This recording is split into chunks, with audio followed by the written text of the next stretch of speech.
quiero invitarles que vayamos a nuestras Biblias, al libro de los Salmos. Estos miércoles hemos estado aprendiendo acerca del libro de los Salmos y hoy nuestro estudio está basado en el Salmo capítulo 4, con el tema en medio de la angustia. Por si usted está tomando notas, el tema para esta noche es en medio de la angustia. Y cuando tengas el Salmo capítulo 4, quiero que me digas un amén fuerte para comenzar a leerlo. Vamos a leer del versículo 1 hasta el versículo 8. El libro de los Salmos, ¿verdad? Si tú no lo encuentras, está casi a la mitad de tu Biblia. Si tú abres la Biblia a la mitad, ahí vas a encontrar cerca el libro de los Salmos. Y hoy vamos a estar estudiando acerca del Salmo 4 con el tema en medio de la angustia.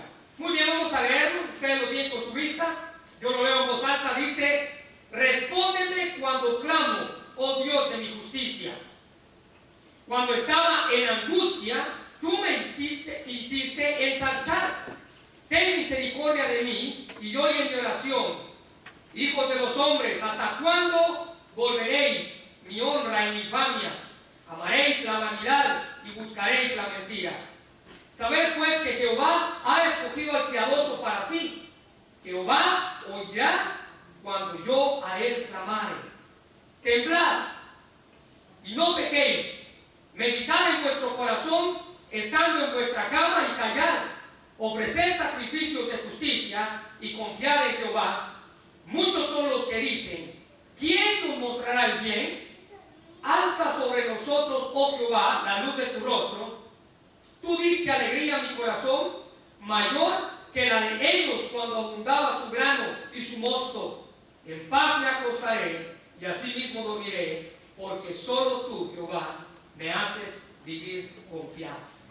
Y hermanos, este último versículo que es precioso: en paz me acostaré y asimismo dormiré, porque solo tú me haces vivir confiado. ¿Saben?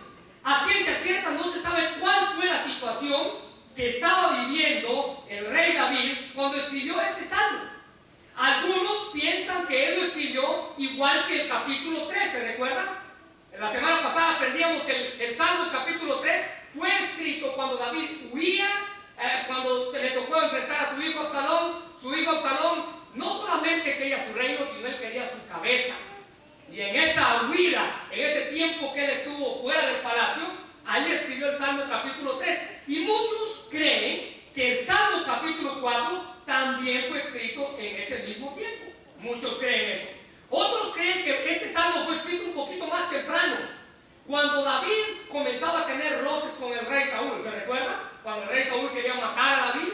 Entre ese tiempo, muchos creen que David escribió este salmo. Y otros simplemente piensan que este salmo fue escrito para cualquier persona que esté pasando momentos difíciles y que esté en alguna angustia.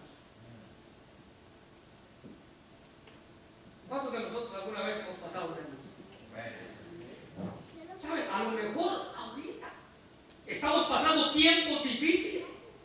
Y el Salmo capítulo 3 es llamado el Salmo matutino. Y damas y caballeros, déjenme decirme que el Salmo capítulo 4 es muy parecido al Salmo capítulo 3. Y por eso al Salmo 4 se le llama el himno vespertino, ya que es como un canto. Si usted puede ver en su Biblia, bueno, no sé, a lo mejor algunas Biblias lo tienen, algunos otros no.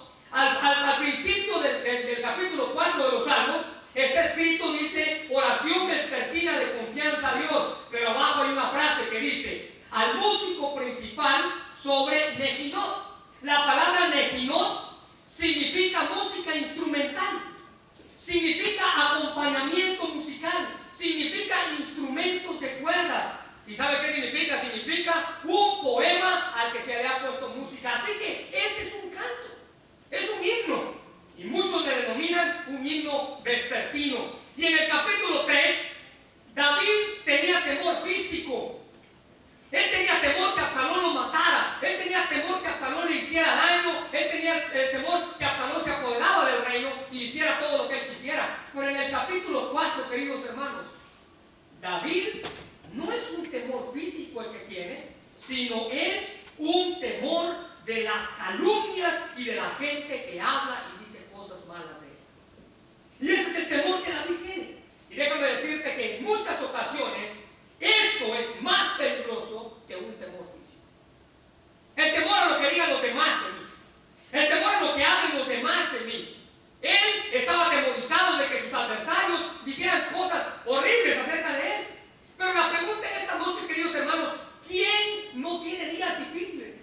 ha vivido en angustia? ¿Quién no ha estado en medio de una angustia? Y déjame decirte que en esos momentos la oración se convierte en un instrumento, pero muy, muy utilizado. Cuando estamos en medio de la angustia, buena parte de nuestras energías se gasta orando y clamando a Dios en medio de la angustia. Aprendemos grandes cosas cuando estamos en angustia. Déjame decirte que los tiempos de angustia son los tiempos en los que una persona crece como persona y crece como cristiano.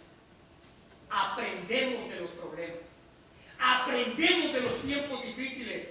Tiempos de angustia son tiempos de crecimiento, así que aprovecha. A lo mejor por ahí estás viviendo en angustia, aprovechalos, porque Dios quiere que tu vida crezca más de lo que es. Y la pregunta entonces no es si hemos tenido tiempos de angustia, porque estoy seguro que en esta sala todos los hemos tenido, tiempos difíciles, tiempos de angustia, sino que la pregunta más bien debería de hacer, escucha bien, ¿qué hago en tiempos de angustia? ¿Cuáles son los pasos a seguir en tiempo de angustia?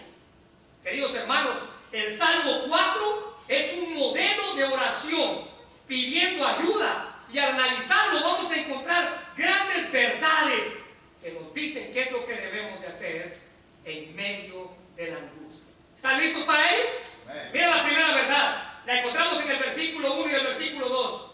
Respóndeme cuando clamo, oh Dios de mi justicia. Cuando estaba en angustia, tú me hiciste ensanchar.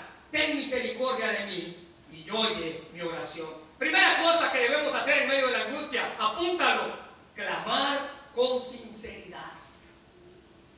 La fe, queridos hermanos, es un buen orador y un noble disputador de la contienda. En la fe, con la fe nosotros podemos clamar, la fe puede razonar, la fe puede hacer que Dios escuche tu oración.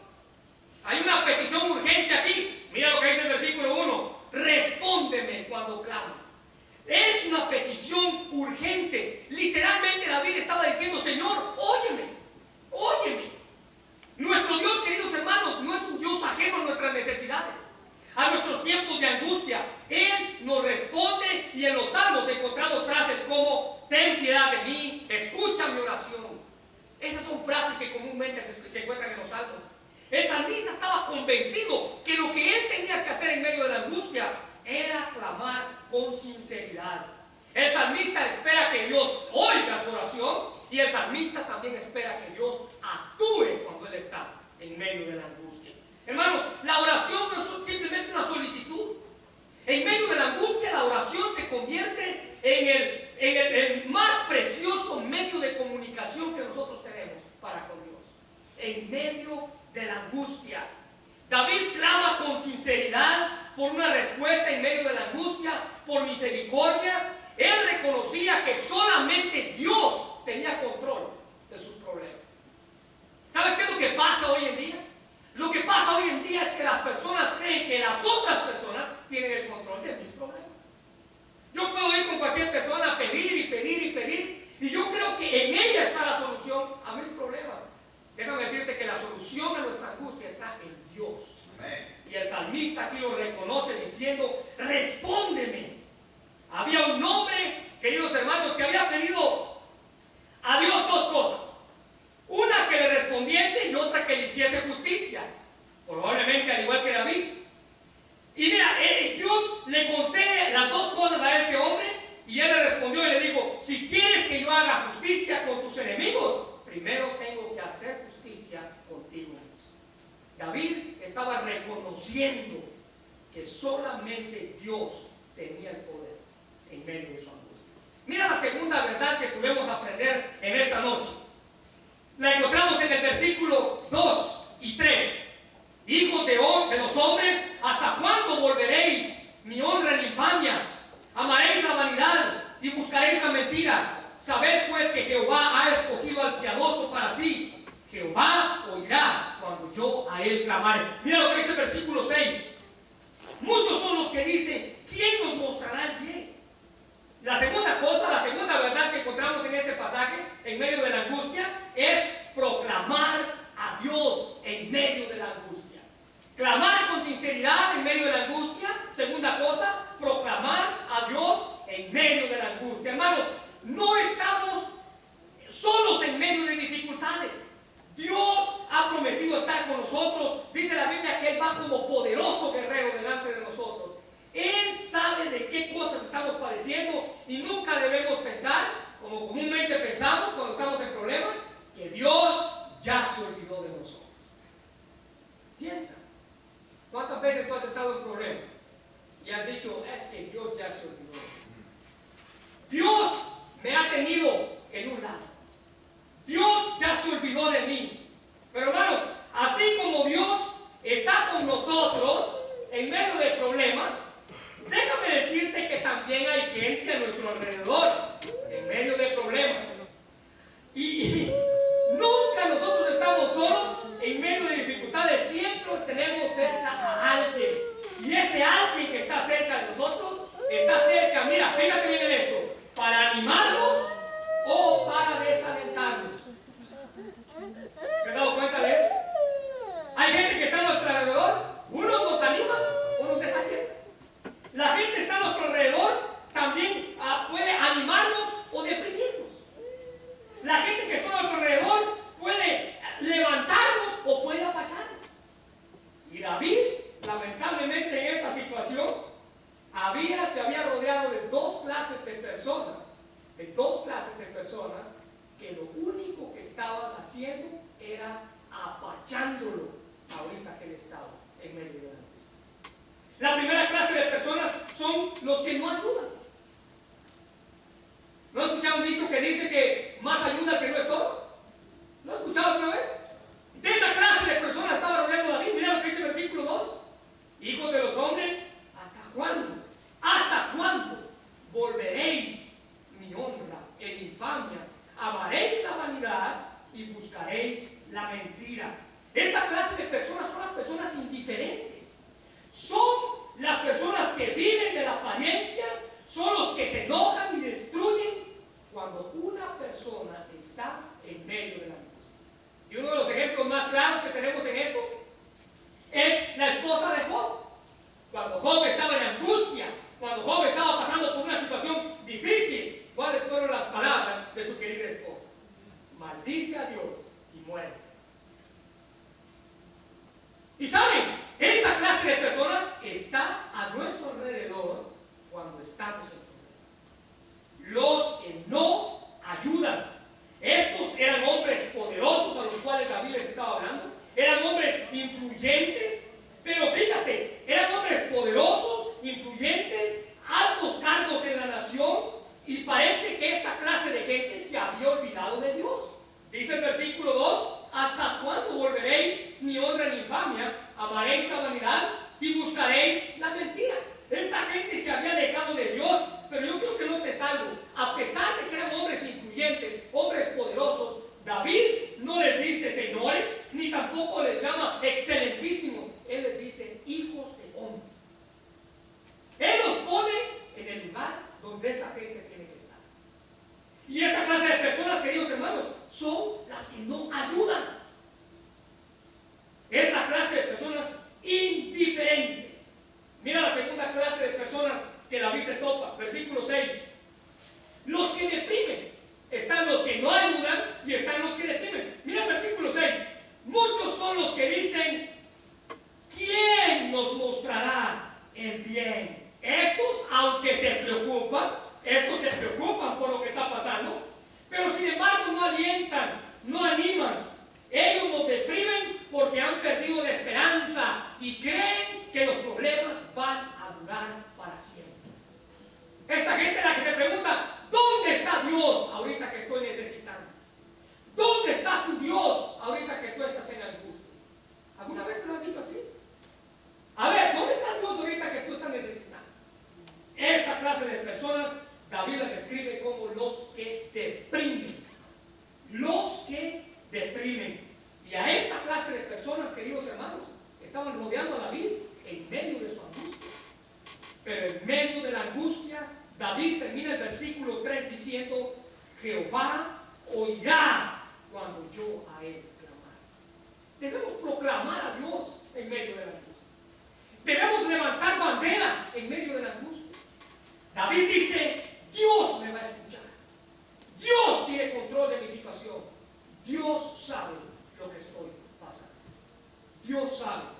estoy pasando. Tercera verdad que encontramos en este pasaje. Lo encontramos en el versículo 4 y el versículo 5. Dice: temblad y no pequéis. Meditad en vuestro corazón, estando en vuestra cama, y callad, ofreced sacrificios de justicia y confiad en Jehová. La tercera cosa que encontramos en este pasaje, queridos hermanos, debemos exhortar a otros en medio de la angustia. ¿Pero cómo? ¿Cómo vamos a exhortar a otros cuando estoy en problemas? ¿Cómo voy a decirle a otros cómo pueden salir de sus problemas cuando yo estoy con mis problemas? ¿Cómo voy a exhortar a otros en medio de la angustia? Y en primer lugar, David nos da ejemplos aquí de lo que tenemos o de lo que la gente tiene que aprender acerca de estar en medio de él. La primera cosa, David exhorta a los que están a su alrededor diciéndoles: temblad. Mira el versículo 4: temblad. Aunque en medio de la angustia, queridos hermanos, podemos estar reverentes ante Dios, podemos guardar ese temblor del cual habla David aquí. No es de tener miedo, significa una reverencia, respeto a Dios. Él es Dios y por lo tanto nosotros debemos de darle el respeto que Él se merece en medio de la angustia. Amén. En medio de la angustia. Mira la segunda cosa que encontramos ahí, la segunda palabra. David dice: temblad y no pequéis. David no solamente les exhorta a que tengan reverencia delante de Dios, sino que les exhorta también a que se alejen del pecado. Hermanos, David quería que sus enemigos conocieran de Dios.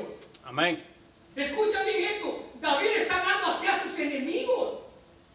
Y él le dice: ya no pequen. Acérquense a Dios. En medio de la angustia, queridos hermanos, nosotros debemos de exhortar a otros que deben acercarse a Dios. Solamente alejándonos del pecado, entonces podremos alcanzar misericordia. Miren la siguiente palabra, allí en el versículo 4: meditar.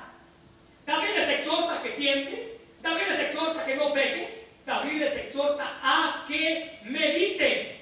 Hermanos, meditar es pensar detenidamente, con atención y cuidado, reflexionar. Ahora, la pregunta es: ¿en qué debemos meditar? ¿En los chismes? ¿En lo que hablan de otra gente? ¿En las críticas de la iglesia? ¿En cómo vive la gente aquí? Josué capítulo 1 versículo 8 nos dice: nunca se apartará de tu boca este libro de la ley, sino que de día y de noche meditarás en él, y guardarás y harás todo lo que en él está escrito, entonces harás prosperar tu camino. ¿Saben qué nos está diciendo? Debemos meditar en la palabra de Dios. El Salmo 119:15 dice: en tus mandamientos meditaré, consideraré tus caminos. El Salmo 119:78 dice: sean avergonzados los soberbios, porque sin causa me han calumniado, pero yo meditaré en tus mandamientos. David sabía en qué debíamos de meditar. David sabía en qué debíamos de pensar detenidamente, en qué debíamos reflexionar. Mira la siguiente palabra ahí: dice meditar, el versículo 4: meditar en vuestro corazón, estando en vuestra cama. Subraya esto también porque es otra palabra importante. Y callar. Callar. ¿Cuánto haríamos bien, queridos hermanos, en estar callados delante de Dios? ¿Saben cuál es el problema? Muchas veces en nuestras oraciones tenemos tanto que decir y poco que escuchar. Queremos decir un montón de cosas, pero no queremos que Dios nos hable. Queremos decir un montón de cosas, cómo nos sentimos, los problemas que tengo, pero no queremos escuchar a Dios. Y deberíamos aprender a estar callados delante de Él, escuchar lo que Él tiene que decirnos a través de su palabra. Pero muchos vienen a escuchar la Biblia aquí y su mente está pensando en la olla de frijoles que dejaron en el mundo. No estás meditando, no estás escuchando, no estás guardando silencio delante de Dios. No estás guardando silencio delante de Dios. Otros están preocupados por lo que tienen que ir a trabajar mañana. Otros están preocupados por cómo le van a hacer para pagar la renta el viernes. Si tan solo guardáramos silencio y escucháramos lo que Dios tiene que decirnos. David les dice, cállense y escuchen. Cállense y escuchen. Mira la siguiente cosa. La Biblia dice allí en el versículo 5, ofrecer sacrificios de justicia. Hermanos, en el Antiguo Testamento se ofrecían sacrificios de animales para obtener el perdón de los pecados. David aquí nos declara que a él le agrada más la obediencia. Y por eso Pablo dice en Romanos 12 que debemos presentar mi propio cuerpo en un sacrificio vivo. Ya no necesito matar un animal para que Dios perdone mis pecados. Necesito matar mi carne para que Dios perdone mis pecados. Amén. Necesito matar mi ego para que Dios perdone mis pecados. Necesito dejar de pensar solamente en mí para que Dios vea. Amén. ¿Dónde está mi obediencia? Y la última cosa que David les exhorta en el versículo 5 y dice, confiad en Jehová. Hermanos, en el mundo perverso en el que vivimos, solamente la confianza en Dios y en su palabra es lo que nos trae esperanza, es la que nos trae alegría y es la que nos trae paz. Únicamente la confianza en Dios y en su palabra. Solamente debemos confiar en Él y Él nos va a traer esperanza, alegría y paz.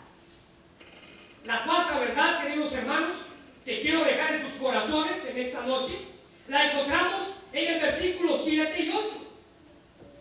Dice el versículo 7, tú diste alegría a mi corazón, mayor que la de ellos cuando abundaba su grano y su mosto. En paz me acostaré y asimismo dormiré, porque solo tú, Jehová, me haces vivir confiado. La cuarta verdad que yo quiero dejar en sus corazones en esta noche es recibir de Dios en medio de la angustia. Recibir de Dios en medio de la angustia. Y mira, poner felicidad en el corazón, queridos hermanos, aquí se contrastan dos clases de gozo. Mira lo que dice ahí, versículo 7. Tú diste alegría a mi corazón, mayor que la de ellos cuando abundaba su grano y su mosto.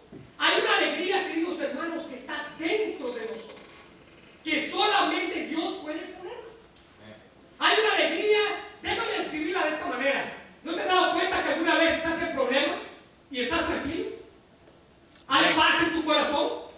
Esa es la alegría que solamente Dios puede poner en el corazón. Amén. Pero David no solamente explica esa clase de alegría, sino que explica otra clase de alegría. Mira lo que dice el versículo 7.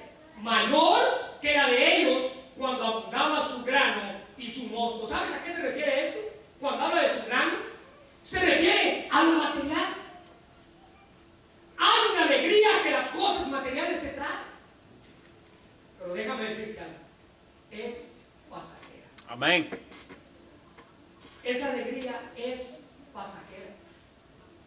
Y David no solamente menciona las cosas materiales aquí en este pasaje, sino que mira la siguiente palabra, su grano y su mosto. ¿Sabes qué significa la palabra mosto? Licor, vino. O sea que hay una alegría también que las borracheras producen. Y cuando estabas gritando en la fiesta, viva Zapata y viva todo lo demás, ¿verdad? Cuando andabas cayéndote de borracho, estabas alegre. Había una alegría en tu corazón. Pero al igual, escucha bien, que las cosas materiales, esa alegría es pasajera. Amén. Poner paz en el corazón, queridos hermanos. El mundo entero quiere paz. Dice el versículo 8, en paz me acostaré. ¿Sabes que hoy en día hay miles de personas en el mundo que no duermen tranquilos debido a que no tienen paz? El mundo entero quiere paz. Nuestros países latinoamericanos quieren paz. Y hermanos, nuestra sociedad quiere paz. Pero el problema es que buscan la paz en un lugar equivocado. Juan capítulo 14, versículo 27, Jesús hablando dijo estas palabras: la paz os dejo, mi paz os doy, y no como el mundo la da, no se turbe vuestro corazón, ni tengan miedo. Él es el que nos da paz. Juan 16:33 dice, y estas cosas nos he hablado para que en mí tengáis paz. La paz la encontramos únicamente en el Hijo de Dios. Amén. En Jesucristo. Ahora, no solamente ponemos alegría, no solamente ponemos paz, no solamente dice la Biblia, Dios pone felicidad en nuestro corazón, no solamente Dios pone paz en nuestro corazón, sino que, ¿sabes qué más pone Dios en nuestro corazón? Él pone seguridad. Mira lo que dice el versículo 8. En paz me acostaré y así mismo dormiré, porque solo tú, Jehová, me haces vivir confiado. ¿Sabes qué significa la palabra confiado aquí, querido hermano? Significa estar en un refugio seguro. Dios pone felicidad en mi corazón, Dios pone paz en mi corazón y Dios pone seguridad en mi corazón. Ahora, no andamos buscando la paz en otro lado, Dios la pone en mi corazón. Así que si andas buscando un refugio, una protección, déjame decirte que esa protección para nuestra vida, la protección para nuestras familias, la encontramos únicamente en Dios. Amén. Salmo 91:1 dice, el que habita al abrigo del Altísimo morará bajo la sombra del Omnipotente. Hermanos, en medio de la angustia, debemos clamar con sinceridad en medio de la angustia. Debemos exhortar a otros en medio de la angustia. Debemos recibir de Dios en medio de la angustia. Y debemos proclamar a Dios en medio de la angustia. La pregunta es, ¿cuántos de aquí estamos pasando por una angustia? Quiero invitarte a que tú cierres tus ojos ahí donde estás.